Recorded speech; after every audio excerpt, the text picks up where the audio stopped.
नमो भगवते वासुदेवाय। भागवत महात्म्य तीसरा अध्याय। संत कुमार जी श्रीमद् भागवत की साप्ताहिक विधि व उसके सुनने से जो फल मिलता है वर्णन करना। संत कुमार जी बोले कि हे नारद मुनि, तुमने बहुत अच्छी बात पूछी है। हरिद्वार में गंगा किनारे ये यज्ञ करने के वास्ते अच्छा स्थान है। वहां पर वृक्ष की छाया घनी होकर बहुत से ऋषिवर व मुनीश्वर ज्ञान यज्ञ के चाहने वाले रहते हैं। उस जगह तुम्हारे कथा रूपी यज्ञ करने से ज्ञान व वैराग्य भी तरुण होकर जाग उठेंगे व भक्ति का सब दुख छूट जाएगा। यह बात सुनकर नारद जी बोले, महाराज, बिना तुम्हारे चले वह यज्ञ नहीं हो सकता, इसीलिए आप भी हमारे साथ वहां चलिए। यह वचन सुनते ही सनकादिक चारों भाई व नारद जी बद्रिका आश्रम से चलकर हरिद्वार में गंगा किनारे आन पहुंचे। उन्होंने ऋषिवर व मुनीश्वरों से जो यहाँ पर थे कहा कि हम इस स्थान पर भागवत रूपी यज्ञ करते हैं, जिसको कथा रूपी अमृत पीना हो वह आनकर सुने। ये समाचार सुनते ही भृगु व विशिष्ट व चैवन व मेघातिथि व गौतम व परशुराम व विश्वामित्र व मार्कंडे व वेदव्यास व पराशर आदि जितने ऋषिवर व मुनीश्वर उस तीर्थ पर रहते थे वहां सब आ गए। और सिवाय ऋषिवरों के वेद जो मूर्तिमान है व गंगा जी इत्यादि नदियां व गंधर्व व किन्नर व यज्ञ व नाग आदि के 14 भवन के लोग कथा रूपी अमृत पीने के वास्ते उस ज्ञान यज्ञ में आकर इकट्ठे हुए। जब नारद जी ने उस सब किसी को बड़े आदर भाव से बैठलाया, तब वैष्णव विरक्तों व महापुरुषों ने जय शब्द व शंख ध्वनि करना आरंभ किया। देवता लोग अपने अपने विमानों पर चढ़कर वहां कथा सुनने के वास्ते आ पहुंचे। वह ज्ञान रूपी यज्ञ व फूल बरसाने लगे। वह सब श्रोता इस विचार में चित्त लगाकर बैठे कि देखें सनकादिक व नारद जी कौन लीला व कथा परमेश्वर की कहते हैं। उस समय संत कुमार ने नारद जी से कहा कि हम तुमको यह कथा सुनाते हैं जो शुकदेव जी ने राजा परीक्षित से कही थी। वह पुराण 18,000 श्लोकों में है। उनके पढ़ने व सुनने से मुक्ति सामने खड़ी रहती है। श्रीमद् भागवत सुनने के बराबर दूसरे पुण्य के सुनने व 1000 अश्वमेध व वाजपेयी यज्ञ करने से फल नहीं मिलता। काशी व गया व प्रयाग व कुरुक्षेत्र व पुष्कर आदि किसी तीर्थ का स्नान कथा सुनने के बराबर फल नहीं रखता। जब तक संसारी लोग यह कथा नहीं सुनते तब तक उनके अनेक जन्म का पाप गर्जता है। अमृत रूपी भागवत सुनते ही उनके पाप इस तरह छूट कर भाग जाते हैं जिस तरह सूर्य के किनारे ही कोहरा नहीं रहता। जो मनुष्य प्रतिदिन एक या आधा श्लोक भागवत का पढ़ा करें उसकी भी मुक्ति हो जाती है। वह जो लोग नित्य भागवत पढ़कर औरों को सुनाते हैं और उनके करोड़ों जन्म का पाप जलकर भस्म हो जाता है। जो कोई पोथी श्रीमद् भागवत सोने के सिंहासन पर धरकर वैष्णव व साधु जो दान देता है उसे परमेश्वर अपनी ज्योति में मिला लेते हैं। जिसने मनुष्य का तन पाकर भागवत कथा नहीं सुनी उसे अधिकार है, उसे चांडाल के बराबर समझना चाहिए। ऐसा पूत जनने से उसकी माता बांझ रहती तो अच्छा था। कलयुग में यज्ञ व तप व दान व धर्म आदमी से कुछ नहीं होता और उसका मन एक तरफ नहीं लगता। इस वास्ते पर ब्रह्म नारायण ने वेद व्यास जी का अवतार लेकर यह कथा बनाई है। जो कोई 7 दिन तक चित्त लगाकर इस पुराण का सप्ताह सुने उसको यज्ञ व तप व्रत व दान सबका फल प्राप्त होकर मुक्ति पदार्थ मिलता है। जब उद्धव ने एकादश स्कंद में सब ज्ञान श्री कृष्ण जी से सुनकर कलयुग का लक्षण जाना, तब श्याम सुंदर के चरणों का ध्यान धरकर मुरली मनोहर से पूछा कि हे दीनानाथ, आप तो वैकुंठ धाम को जाते हैं, संसारी लोगों का उद्धार किस तरह होगा? तब त्रिभुवनपति बोले कि हे उद्धव, तुम बद्रिका आश्रम में जाकर तप करो, तुम्हारी मुक्ति हो जाएगी। मेरे जाने उपरांत एक भागवत रूपी मूर्ति हमारी जगत में रहेगी। जो मनुष्य सप्ताह भागवत सच्चे मन से सुनेगा उसको हमारा दर्शन हृदय में हो जाएगा। संसारी लोगों का दुख छुड़ाने वाला यह परायण समझना चाहिए। सिवाय इसको और कोई दूसरी वस्तु आदमी के माया रूप जाल से छुटाने वास्ते उत्तम नहीं है। इतनी कथा सुनाकर सूत जी ने शौनकादिक ऋषिवरों से कहा कि जब संत कुमार ने सप्ताह परायण श्रीमद् भागवत का सुनाना आरंभ किया वह सब कोई सुनने लगे। तब अमृत रूपी कथा के प्रताप से वह दोनों बूढ़े ज्ञान व वैराग्य जो अचेत पड़े थे तरुण होकर उठ बैठे। वह भक्ति का दुख छूट गया। वह उनका दर्शन सब सभा वाले पाकर गोविंद व हरे व मुरारे कहने लगे। वह भक्ति व ज्ञान व वैराग्य का दर्शन मिलने से उनको भक्ति उत्पन्न होकर कलयुग का दुख जाता रहा। वह सब किसी का मन सप्ताह सुनकर शुद्ध एकचित्त हो गया। चौथा अध्याय नारायण जी का सप्ताह सुनने वाले के दर्शन देना व आत्मदेव ब्राह्मण का इतिहास वर्णन करना कि जिसकी स्त्री बड़ी कर्कशा थी।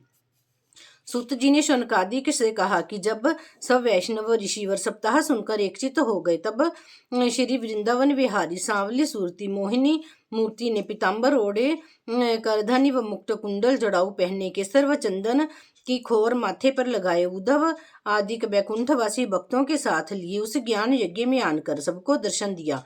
अमृत रूपी कथा सुनकर पहले से साधु व वैष्णव के हृदय में श्याम मूर्ति दिखलाई देने लगी थी। सो प्रकट में भी सब किसी ने उसका दर्शन करके अपना अपना जन्म सफल जाना। वह बैकुंठनाथ को देखते ही जितने वैष्णव ऋषिवर उस सभा में बैठे थे जय जय बोलकर उठ खड़े हुए। वह माल्या गिरी चंदन वह फूलों की वर्षा उन पर करने लगे। वह धूप दीप नैवेद्य से पूजा करने उपरांत शंख आदि बजाकर साष्टांग दंडवत किया। यह सब आनंद देखकर नारद मुनि बोले कि हे संत कुमार जी, आपने जो सप्ताह यज्ञ किया इसमें जिसने जिसने यह कथा सुनी वह सब पवित्र होकर मुक्ति पदवी पर पहुँचे।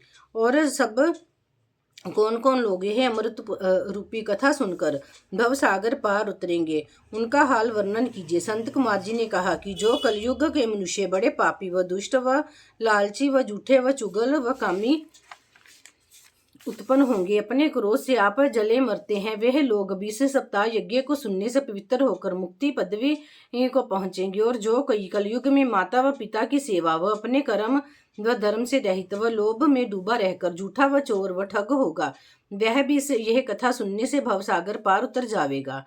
अब हम एक कथा पुरानी तुमसे कहते हैं, सुनो। दक्षिण दिशा में तुंगभद्रा नाम एक नदी है, उसके किनारे एक नगर है। आत्मदेव नाम का ब्राह्मण बड़ा पंडित व तेजवान व धर्मात्मा रहता था। उस ब्राह्मण की स्त्री का धुंधली नाम था। वह बड़ी कर्कशा थी। वह दिन रात संसारी माया में फंसी रहकर अपने पति को सब तरह का दुख देती थी। पर ब्राह्मण ज्ञानी परमेश्वर की इच्छा इसी तरह समझकर उसी के साथ अपनी दिन काटता था। जब उस ब्राह्मण के पुत्र ना होकर बुढ़ाई आई तो उसने संतान होने के वास्ते व्रत और नेम रखना आरंभ करके बहुत गायें व सोना ब्राह्मण को दान दिया। तिस पर भी उसकी इच्छा नहीं पूर्ण हुई। तब वह ब्राह्मण अपने मन में बहुत उदास होकर घर से निकला और अपना शरीर त्याग करने की इच्छा रखकर वन में चला गया। जब दोपहर को प्यास से बहुत व्याकुल होकर तालाब के किनारे स्नान करके पानी पिया, वो उसी जगह बैठकर संतान होने वास्ते चिंता करने लगा। तब परमेश्वर की इच्छा से एक सन्यासी महापुरुष उस तालाब पर आन पहुंचा। जब ब्राह्मण ने उसका तेज देखकर उसे आदर भाव से अपने पास बैठलाया, तब उस महापुरुष ने पूछा कि कहो ब्राह्मण देवता, तुम इस वन में किस वास्ते उदास बैठे हो? अपने सोच का हाल हमें बतलाओ। यह वचन सुनते ही ब्राह्मण आंसू भरने उपरांत हाथ जोड़कर बोला कि महाराज, मैंने पिछले जन्म में बड़े पाप किए थे, इसीलिए मेरी संतान नहीं हुई। बेटा ना होने से पितर लोग नरक में जाते हैं। यही दुख समझकर अपना प्राण देने यहाँ आया हूँ। जगत में जिसके पुत्र ना हो उसका जन्म लेना व जीना अकार्थ है।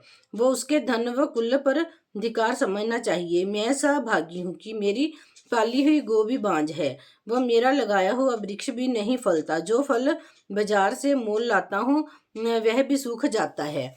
जब वह ब्राह्मण यह सब बातें उस महापुरुष से कहकर बड़ा विलाप करने लगा, तब वह सन्यासी ब्राह्मण को बहुत धैर्य देकर बोला कि मैं तेरे पुत्र होने के वास्ते विचार करता हूँ, तू उदास मत हो। फिर उस महापुरुष ने ब्राह्मण को कर्म रेखा देखकर कहा कि हे ब्राह्मण, तेरे भाग्य में संतान नहीं लिखी है, इसीलिए 7 जन्म तक तेरे पुत्र उत्पन्न ना होगा।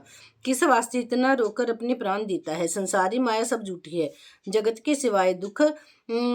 में सिवाय दुख के सुख नहीं मिलता। वह कलयुग में पुत्र से सबको सुख प्राप्त नहीं होता। बेटा माता पिता की सेवा नहीं करता, अपनी पत्नी व साले व ससुर की आज्ञा में रहकर माता पिता को दुख देता है। पुत्र व भाई आदि सब अपने मतलब के साथी होते हैं। तिस पर भी माया का ऐसा हाल है कि अंत समय संसारी लोग अपना मन स्त्री व पुत्र में लगाए रहकर परमेश्वर का स्मरण नहीं करते, इसीलिए उनको नरक में जाकर दुख भोगना पड़ता है। हे ब्राह्मण, तू पुत्र की इच्छा छोड़कर हरि चरणों का ध्यान कर, इसमें तुझे बड़ा सुख मिलेगा। यह बात सुनकर वह ब्राह्मण बोला, महाराज, मुझे पुत्र उत्पन्न होने के सिवाय कुछ ध्यान ना है, ज्ञान नहीं सूझता। आप कृपा करके एक बेटा मुझको दीजिए, नहीं तो तुम्हारे ऊपर प्राण देता हूँ। जब सन्यासी ने ब्राह्मण की ये दशा देखी तब फिर से समझाकर कहा, हे ब्राह्मण, संतान के वास्ते राजा चित्रकेतु ने 10,000 विवाह किए, तिस पर भी बेटे का सुख नहीं पाया। इसी तरह बहुत से राजा पुत्र की चाहना में मर गए, वह मनोरथ उनका सिद्ध नहीं हुआ। जो लोग भाग्यहीन हैं उनका उद्यम निष्फल होता है, इसलिए संतान की चिंता छोड़ दे। ये बात सुनकर ब्राह्मण ने कहा कि आप जितनी बात ज्ञान की कहते हो, मेरे चित्त में एक नहीं धंसती। दया करके कोई ऐसा उपाय कीजिए जिससे मेरे पुत्र हो। इस तरह की हठ देखकर सन्यासी ने एक फल उस ब्राह्मण को देकर कहा, तू यह फल जाकर अपनी स्त्री को खिला दे, परमेश्वर की कृपा से तेरे पुत्र होगा। जब वह महापुरुष फल देकर किसी तरफ चला गया तब आत्मदेव घर पहुंचने उपरांत वह फल अपनी स्त्री को देकर बोला कि इसके खाने से तेरे लड़का होगा। ये बात कहकर ब्राह्मण देवता कहीं बाहर चलेगी, इतने में एक सखी उसके पास आन पहुंची। तब ब्राह्मणी ने उससे कहा कि ये फल मेरे स्वामी ने पुत्र होने के वास्ते कहीं से लाकर मुझे दिया है, पर मैं गर्भ रहने के डर से ना खाऊंगी। गर्भवती स्त्री का जी मतलाकर उसे भोजन नहीं किया जाता। गर्भ रहने से मुझे चलने फिरने में दुख होगा, घर के भीतर बैठना पड़ेगा।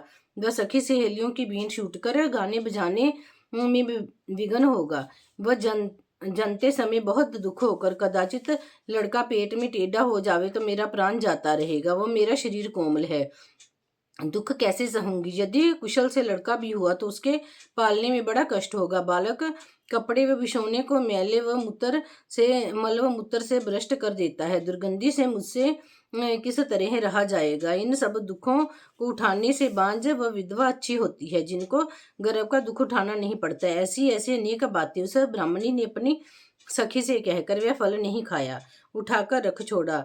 वह अपने पति से झूठ कह दिया कि मैंने फल खा लिया है। थोड़े दिन उपरांत उस ब्राह्मणी की बहन ने वहां आकर पूछा कि हे बहन, तुम इन दिनों में बहुत दुबली व उदास मालूम होती हो, इसका क्या कारण है। तो उसने अपनी बहन से कहा कि मेरे स्वामी ने एक फल पुत्र होने के वास्ते कहीं से लाकर मुझे दिया था, सो मैंने गर्भ रहने के दुख से वह फल नहीं खाया। वह अपने पति से फल खाने का हाल झूठ कह दिया। वह गर्भ मेरे नहीं है, इस बात का उत्तर क्या दूंगी, इस कारण मैं उदास रहती हूँ। ये बात सुनकर उसकी बहन बोली कि तू कुछ चिंता मत कर, मेरे 1 महीने का गर्भ है, सो तू अपने पति से कह दे कि मेरे गर्भ रहा। जब मेरे लड़का होगा तब मैं वह बालक तुझे देकर उसका तेरा बेटा प्रकट करके दूध पिलाया करूंगी। इस बात की खबर तेरे पति को ना होगी, और जो फल तेरा स्वामी लाया है वह तो अपनी गाय को खिला दी। ये बात सुनते ही उस ब्राह्मणी ने प्रसन्न होकर वह फल गाय को खिला दिया। वह अपनी बहन को आत्मदेव से छिपाकर घर में रखा। जब 10वें महीने उसके बेटा हुआ तब ब्राह्मणी ने अपने पति से कहला भेजा कि मेरे लड़का हुआ है। ये हाल सुनते ही आत्मदेव ने मंगलाचार मनाकर ब्राह्मण व याचकों को बहुत सी दान व दक्षिणा दिया। ब्राह्मणी ने अपने पति से कहा कि मेरे दूध नहीं उतरता, वह मेरी बहन के दूध होता है। उसका बालक 6 महीने का होके जाता रहा, तुम कहो तो उसे दूध पिलाने के वास्ते बुलाकर यहाँ रखूं। ब्राह्मण ने कहा, बहुत अच्छा, बालक को किसी तरह पालना चाहिए। जब इतनी बात ब्राह्मण ने कही तब ब्राह्मणी ने बहन प्रकट होकर लड़के को दूध पिलाने लगी। ब्राह्मण ने उस बालक का नाम धुंधकारी रखा। जब 2 महीने का धुंधकारी हुआ तब गो के भी उस फल के प्रताप से एक लड़का बहुत सुंदर मनुष्य रूपी जन्मा, पर उस बालक के दोनों कान गो के समान थे। उसको देखकर ब्राह्मण ने बड़ी प्रसन्नता से गोकर्ण नाम रखा। वे दोनों लड़कों का अपना समझ अच्छी तरह पालन करने लगा। जब वह दोनों बालक सियाने हुए तब गोकर्ण पढ़ लिख कर बड़ा पंडित व बुद्धिमान धर्मात्मा हुआ। वह धुंधकारी महामूर्ख आदमी व चोर व जुआरी होकर कुकर्म करने लगा। जब वेश्यागमन करने में सब धन खर्च कर डाला। तब धुंधकारी अपने माता पिता को मार पीट के सब कपड़ा व बर्तन घर से ले गया। वो उसको भी बेचकर सब द्रव्य वेश्या को दे डाला। जब यह दशा अपने बेटे की ब्राह्मण देवता ने देखी, तब रोकर कहने लगी कि ऐसा धर्मी पुत्र होने से जो मुझे दुख होता है, मैं बिना संतान के बहुत अच्छा था।